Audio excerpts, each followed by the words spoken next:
Hello, I'm Jacqueline Hellyer of the LoveLife Clinic, and welcome to episode 4 of Fly on the Wall Friday, where I bring you interesting cases from the clinic to do with sex, love, and intimacy so that you can get some good information and some inspiration to take home into your own life.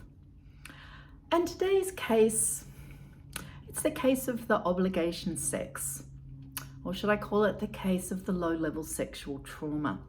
It's a little bit of a heavier case today, but sadly so common, where I see people, usually women, but not always, as you might recall from our first episode where there was a guy engaging in obligation sex because his wife was having obligation sex. Anyway, go back to that episode if you want to review that one. But the fact is there are very many people who have sex because they think they should. They're not actually enjoying it, and over time, it generally makes them hate sex, even feel disgusted by it. It becomes an abhorrent thing to do. And I'm thinking of two cases that I'd like to share with you. One woman who started with me very recently, just in this last week, and she was telling me about how she hated sex. She didn't want to have sex anymore. It was awful. She didn't even want to be touched.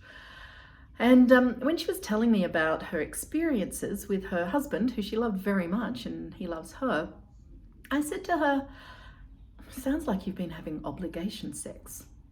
And her immediate reaction was, "Oh no, it was consensual." And then she was silent for a moment, and she was thoughtful, and she paused and said, "But not on the inside." And that's the thing. And this ties in with what I was talking about last week about being embodied. Because if you're not in your body, you're not honoring what you're actually feeling. You'll use your head to override that and agree to have sex, even though you're really not wanting it. And when your head's overriding your body and you're doing something that doesn't feel good or right, even if it's coming from a good place, a good intention, it becomes trauma. And it's low-level trauma. Now we're realizing more and more as trauma is investigated and studied and discussed that trauma is not just from really big events, really obvious events, wars and catastrophes and near death and sexual assault and very overt things like that. That trauma can also build up over a lot of exposures to a low level, but constant trauma.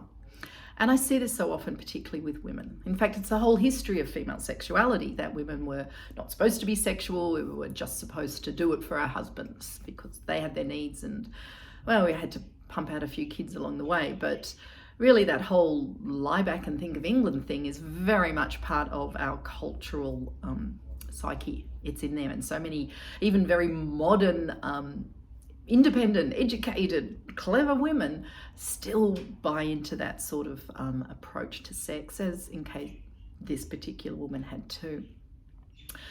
So the thing is, you see, if we're looking at trauma, we do tend to, and trauma response, we often focus on some of the big responses. And the main ones are the fight or flight, that when you're under threat, you might try and fight it off or you run away. More and more attention has been paid to a third type of trauma response, which is the freeze response, something that we actually see a lot of in sexual assault, where you can't beat the perpetrator, you can't run away, so you'll just freeze and sort of become very disembodied. Often people will dissociate and it's like their mind is somewhere else, they're actually not in their bodies, which is also another pretty intense and very damaging response to threat. There's another type which is not mentioned so much, and I certainly think that it's very, very common sexually, particularly when people think they're doing the right thing, but they're not. And this fourth type of trauma response is called befriend, or fawn, F-A-W-N sometimes. So we've got fight, flight, freeze, or fawn, so all the F's. I think of it more as befriend, it's a more common word. And that's when you're nice to the perpetrator, so it will get over and done with quickly. And I don't want to say that people who have obligation sex, that their partners are perpetrators. I don't mean that they're deliberately being horrible. In fact, generally in a loving relationship, they love their partner and really want her to have a lovely experience too. But the thing is if something is being done to you and you can't get out of it, or you think you should do it, then you'll just do it and get it over and done with as quickly and easily as you can for minimum negative impact. But unfortunately, the negative impact is there. And so when I see women who are subjecting themselves to this low-level, ongoing sexual trauma because they think they're having obligation sex, duty sex, it's not good. And inevitably, they come to a point where they just can't stand it anymore. It can manifest in other ways as well. And another very interesting case study that I'd like to share with you was of a young woman who did the same thing. So she came to me and she'd become totally repulsed by sex. She was engaged to be married to her male partner. And what had happened is that one night when out partying pretty heavily, she'd ended up having sex with a female friend. And ever since she'd done that, she's just found sex of any sort abhorrent, very confused as to what was going on.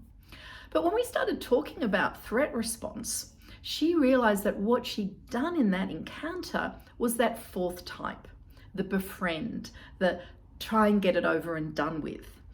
Because as she said, she had consented to it. So she felt it couldn't have been trauma because she said that she wanted to do it. And I said, well, just because you want to do something at the start doesn't mean that you're going to want to do it the whole way through. It's very likely that at some point you might, especially if you're, partying and drunk or stoned or whatever it is, and with someone who's not your partner and who's not your normal gender choice and stuff, that you might, at some point. But she pushed on through because she thought she should. Trauma. Her response was the fawning, the befriending type. And when she realized that, she was like, oh my God, it all made so much sense. And so from that was actually the start of her healing, to be able to heal her sexual trauma and get back in touch with her sexuality and own it again, and realize that she actually could be empowered in her choices. So that was a wonderful learning for her around, really about consent and what I call moment by moment consent. I'll probably do another video on that at some point, but it's not like you say yes at the start and then go through a process, but that it's a constant. Am I enjoying this now? What am I feeling now? What am I feeling now throughout an entire encounter? So whether we're talking about one-off kind of encounters like the second younger client that I referred to, when people get into a situation that they consented to and then don't want to get out of, so might just hurry it along, or whether we're talking about someone like my first client who's in a long-term loving relationship but who has been subjecting herself to obligation sex, then we get the same outcome. And in both cases, it's about recognizing that this is what's happening. It's okay, there's nothing wrong with you. This is normal trauma response. And then the healing can start. First by understanding what's going on, and then gradually by actually getting more into the body. The topic of last week's Fly on the Wall Friday video, getting into your body so that you can actually start trusting, knowing first, and then trusting what you're feeling, and then being able to engage and share with your partner about that. That's where the couple dynamic comes in, and no doubt we'll be talking about that a lot more in the weeks to come.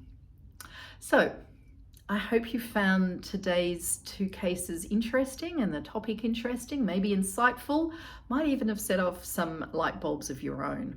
So please take on board also some of the other things that we've been talking about over the last few weeks as well, about becoming embodied and about discussing with your partner and being in touch with what it is that gets you in the mood and makes you enjoy intimate experiences. So again, thank you for listening. I'm Jacqueline Hellyer from the LoveLife Clinic, and I look forward to seeing you again next Friday for another Fly on the Wall Friday.